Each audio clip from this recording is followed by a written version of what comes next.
Welcome to the Northern Business Podcast. Each week we'll be talking to people active in business and the economy about the big issues driving growth in the north of England.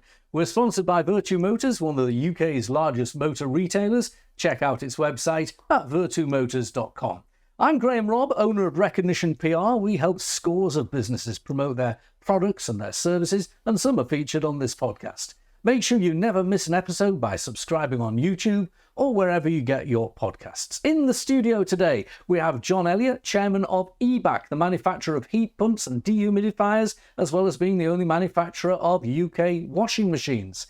In the studio, we also have Pat Cambage, an innovation and growth specialist who supports innovative businesses from a wide range of sectors to grow and scale further.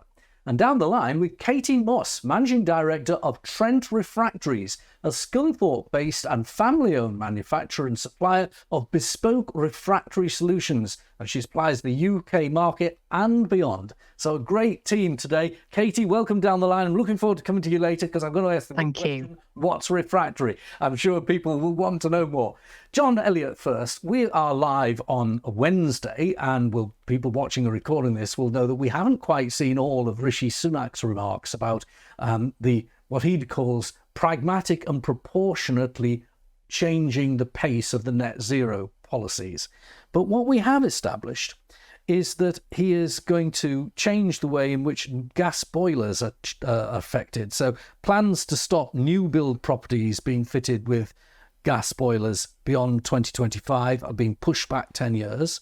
If you have your own property and you want to replace your gas boiler, you can replace it with a gas boiler. But if you want to replace it with something like a heat pump, which you manufacture, he will offer an increased grant of £7,500, and he won't require you to have insulation. What do you make of those changes? I think they're both good steps, actually, because there's no doubt at all that air source heat pumps are the heating system of the future. They're very energy efficient, very good carbon footprint. And it's better if people want to buy it because it's a good product rather than the government forcing them. I believe new builds, it's a no-brainer because the cost of fitting it in an existing home is quite expensive. In a new home, it's much cheaper. So I think we'll find new houses of heat pumps because it's the right thing to have because it's an efficient heating system. Sunak's critics will say that by stopping the regulation, you've got to have a carrot and a stick, and the regulation was the stick, and he's just increased the size of the carrot. Well, yes, but you see, people got to want to buy it because it's the right thing to buy, not because the government dictated it. And it is. It's the heating system of the future. We've developed one that's extra efficient, more efficient than any other heat pump in the world at this point in time because of design. So that means for every kilowatt you put in, you get 4 kilowatts out. So it's just more energy efficient. If we use gas to produce electricity, it would take 2 kilowatts to make a kilowatt of electricity. That 1 kilowatt could do 4 kilowatts of heating. So heat pumps will become the heating system of the future, no doubt about it. There are many urban myths about them, and they're totally wrong. Okay, well, I won't go into the urban myths because that's for another day. But when you look at Sunak's changes, and I can see the logic in them myself. I'm relatively supportive of them myself. But the opposition of it would say, if you look at manufacturers, particularly motor cars, because he's also changing the date at which the diesel and petrol cars are banned by 5 years. The argument is being put that manufacturers like yourself and car manufacturers have already put their business plans in based on known dates of regulation, and that by changing the landscape, he's making it difficult for business. What's your view on that? Well, it's more difficult, but business and people are resourceful, and I'd rather something driven by the market that makes sense rather than forced by a government diktat. And I think that's what we're doing now. I think heat pumps will become the heating system in many applications. Not some, in some ways not suitable. Right. And now your own business has developed these, and it's clear that when you look at, say, solar panels, another different source of energy, all of those are imported, aren't they? That's right. Made That's right. in Britain. And you look at batteries, although batteries are made here, the raw materials are imported. But you are actually making this product here. And have you started the production line yet? That's right. We're doing our very first production batch starting tomorrow, actually. All right. And then we'll build up from there. The product's fully designed. It's gone through all the tests and everything. It's ready to go. It's a good product. We've tried to make it energy efficient first. Second, we've tried to make it easy to understand and not complicated, make it simple to install, because that's an issue as well, installation. we've tried to deal with all the issues that are there. And I believe it is the heating system of the future for many applications, not everyone. Now, obviously, you're keen on it, but it's a very low scale at the moment. That's right. Oh, yes. What kind of numbers are you going to have in the first couple of years? Oh, I think we'll get to 50,000 pieces a year, and even more than that, because the European market, for example, there was 2 million heat pumps installed in Europe last year. In the UK, there was 60,000. There was 600,000 in France. We're behind the curve. We're the second lowest density of heat pumps in the Europe. There's only one country lower than us, and that's Luxembourg. So that means there's scope here to develop it. But it should develop because it's the right thing for customers, not because the government insists on it. And we're going to bring Pat in a minute, but there's a nice segue between you because this week you have brought some European visitors over, I think, from Norway, from memory. Tell me about that visit to your factory and what were they saying about the product that you're making? Well, Norway, of course, Scandinavia use heat pumps a lot. Even though it's a cold country. That's right. You see, I think where people get mixed up is heat pump takes heat out of the air outside. And people imagine at -10 there's no heat in the air. Not true. It can be as low as -200 degrees, 270 degrees centigrade. So it's the differential, not where the... That's right. People call it the worst. Yeah. But there's heat in there. And what a heat pump does, it takes heat from the air and raises the temperature and puts it in as heats the water. And all you're paying for is the cost of that change. You're not producing energy. That's why you can get more kilowatts out than you put in. So what was the visit like from Norway? Very good. It's very, people are always impressed by it surprises me that actually. But we are quite vertically integrated, which surprises people. Not only do we assemble things, we also make the plastic parts and the metal parts and even build our own printed circuit boards. So we're very vertically integrated, and that always surprises people because we're relatively small, and people are surprised at that. But we make it work. So it's a sort of trade visit. Now, Pat, you've been involved in British Anglo Chamber of Commerce you're on the board of, and you organised a trade visit to North East England, to Teesside. Tell us about that, because that links in with this net zero agenda. Yeah, I work in the UK edge, and one of the things we're trying to push is net zero for the North East particularly. That's where, particularly on Teesside, is where net zero is going to be replacing the steelworks and a lot of things that's happening with Ben Houchen's Tees Valley Combined Authority. So we've actually organised an event for the British Irish Chamber. Dublin has got a lot of people coming, but Cork and everything else, and there's about 60 delegates from the UK and from Ireland are going to come to actually matchmake everything to do with hydrogen, carbon capture. There'll be circular economy and other heat pumps, all to do with solar. What do they want? And Ireland are a bit behind the ball compared to the UK in net zero. So they're bringing across quite a lot of people and some policymakers to see what are we doing here. And the idea is to bring those people on the 28th of September.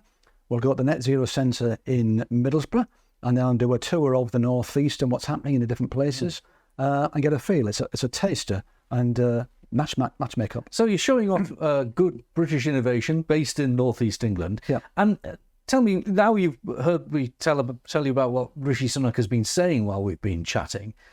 Do you think that policy change is going to be seen as a radical departure? Is it going to take the edge off our lead in net zero, or is that overstating? Are the commentators overstating? I think the commentators are overstating because like Rishi's always said, the goal is 2050 and always has been.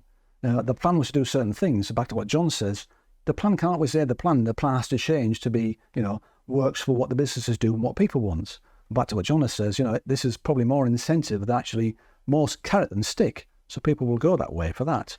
So, and hydrogen's another, to do with vehicles, with the motor industry you mentioned there, is like, they're not ready. They're trying to push things, but not ready. And people are not buying the cars that they should be buying to get to the requirements. So slow it down a bit. Have you, either of you bought an electric car? I drive electric car, but I haven't bought it. Somebody else's, but I've got it. Tax incentives. Well, yeah, and the thing is that, the people who drive electric cars, no disrespect, are normally wealthy people who can get the incentives. So the man on the street, it's a £45,000 car minimum to get the incentives. Not everyone's got a £45,000 minimum to buy the car. It's the man on the street and the woman on the street who wants to drive that car. Can't afford it anymore. And John, what was your choice in car? I'm going to hybrid, but not true battery. It's like one of these mechanical hybrids. Yeah, it's quite clever, you see, because what I like about the hybrid is it recovers when you slow down. Rather than braking, it puts the power back into a battery. Yeah.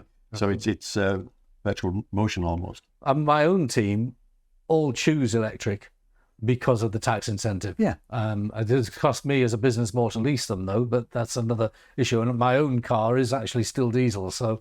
But I think it's offset by my team's electric cars. Yeah, well, I think it also is that, the national insurance and the contributions, if you can buy a BMW or a Mercedes at a certain price, you can buy a Tesla for a lot less and you get more money on. Yeah. So people are going to buy the car, aren't they? Absolutely. Let's move with Katy. You're down the line. You're in Scunthorpe at Trent Refractories. And look, it's great to talk to you. First of all, pick up on this issue of innovation and net zero, because your business is right at the heart of it. What is a refractory and how does it make a difference when it comes to net zero?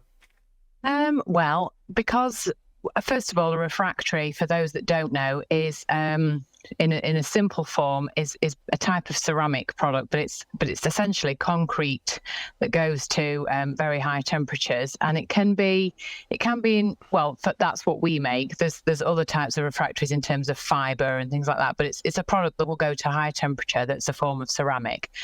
We typically supply into kilns, incineration. We do a big user of refractories is the steel industry. And in terms of leading the way in innovation, I would say the refractories industry as a whole has been very, very good for the last sort of 20, 30 years at recycling its own products. So although it's seen as a dirty industry, and we underpin actually all the foundation industries. So we've got glass, cement, steel, those industries. They can't exist without us. So it's absolutely imperative for me that we sort of stay manufacturing in the UK and we keep that knowledge base here. But as part of that, even though it's kind of seen as one of the dirty industries, they've actually been innovating since about the 80s using recycled materials. So in terms of how the industry appears on the face value, but what it does in terms of its circular economy, it's kind of been leading the way for a long time. But don't get me wrong, there's a long way to go, and there's certainly more high value ways of making that better and creating more circular economies for sure. But I think it's going to be really interesting to see what happens. You're doing work in the north of England to help industry in its net zero ambitions. Two examples, I suppose. If there were to be electric arc furnaces for the steel manufacturer, you'd probably be there fitting them out with this stuff. But you're also working in partnership with the Materials Processing Institute to look, and Canthal, to explore hydrogen as an alternative fuel source. Tell us a bit about that. Yeah, so the MPI have managed to secure some government funding to look at this, and we're currently in the early stages of determining what the project actually looks like. But we're looking at sort of how the effects of hydrogen are going to affect refractories, particularly in the performance of how they're actually used, and even from our perspective, there's the hydrogen pipeline coming in that's going to be coming through essentially Scunthorpe in a few years' time. So, the plan is obviously that British Steel will be powered in that way. And but for us as a refractory producer, well, if we use hydrogen to dry our products, because if you can imagine, if it's like concrete and we're casting it as concrete, we will remove water from our products prior to them going on a red hot furnace, because as I'm sure you can imagine, that is not a good combination. So when we want to sort of investigate, well, how does drying with the use of hydrogen affect our products? Is that going to extend the lifetime of our products? Is it going to have no effect on our products, or is it going to actually cause them to reduce their lifetime? So we're looking at, that's one element of it, and we're just kind of looking to explore how we actually expand the scope of the project to get something meaningful out of it. Now, Katy, one thing that you and John have in common is that your businesses were founded as family businesses. Now, I know that your father was the founder of Trent Refractories, and you've taken over following his sad death. How is it taking over a business that is so specialist and your father obviously had the founding knowledge as well. How easy was that for you? Well, I suppose in two words, cripplingly terrifying. It's a very, very steep learning curve, but a business has common elements to it. You know, you need to be profitable, you need to be sustainable, all those things. You need to listen to what your customers want and deliver what your customers want and deliver a good service. Product, so which you're obviously doing because you're innovating.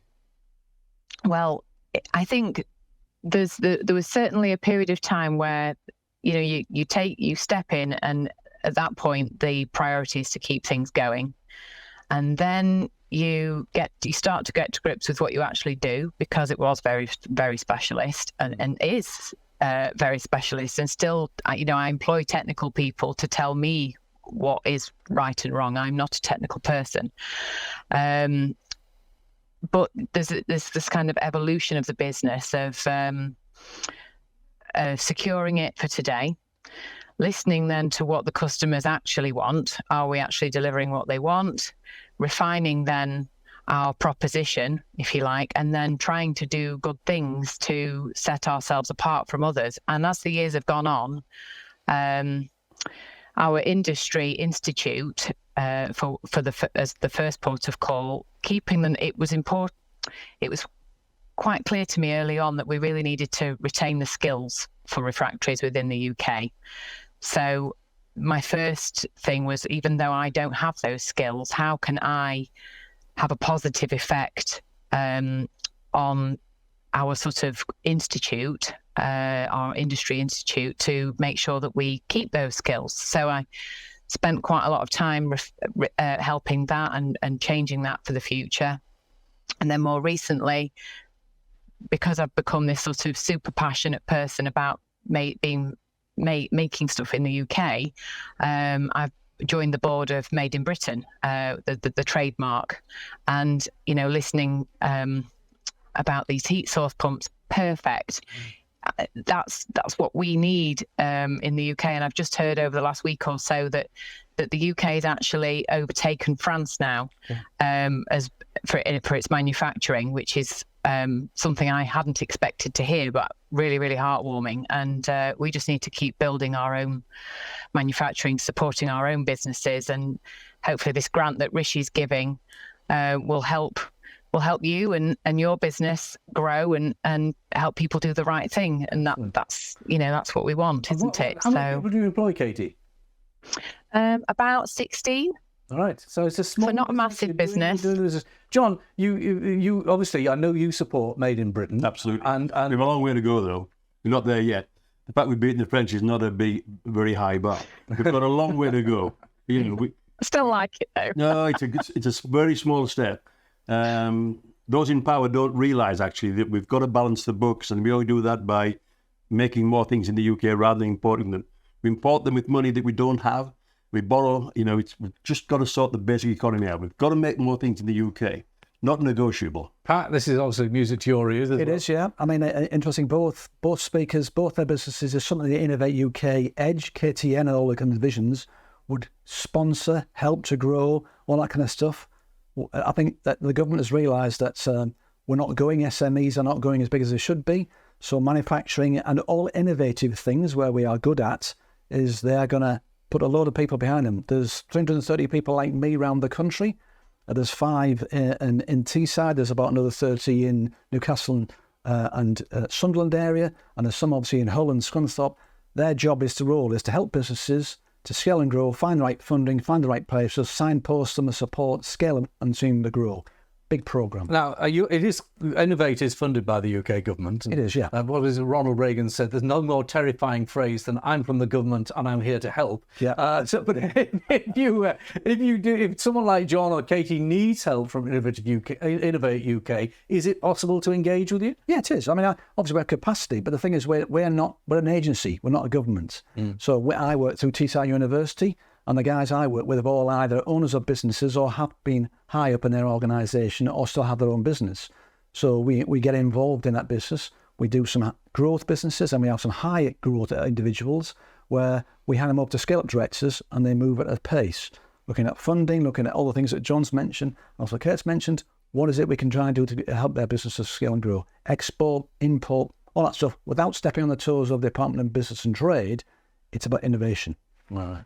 Well, look, there's some great examples of innovation on our programme today. And Pat, thank you for telling us about your trade visit. And let's hope these Irish business people take away from North East England some of the possibilities that they can apply in Ireland as well. John, Katy, Pat, thank you very much. Now, if you'd like to join us as a guest on a Northern Business Podcast, you can tag my colleagues on my LinkedIn feed. Feel free to get in touch. We'd love to hear from you. Also, next week, join us for the podcast. Never miss an episode. Like, rate and subscribe on YouTube or wherever you get your podcasts.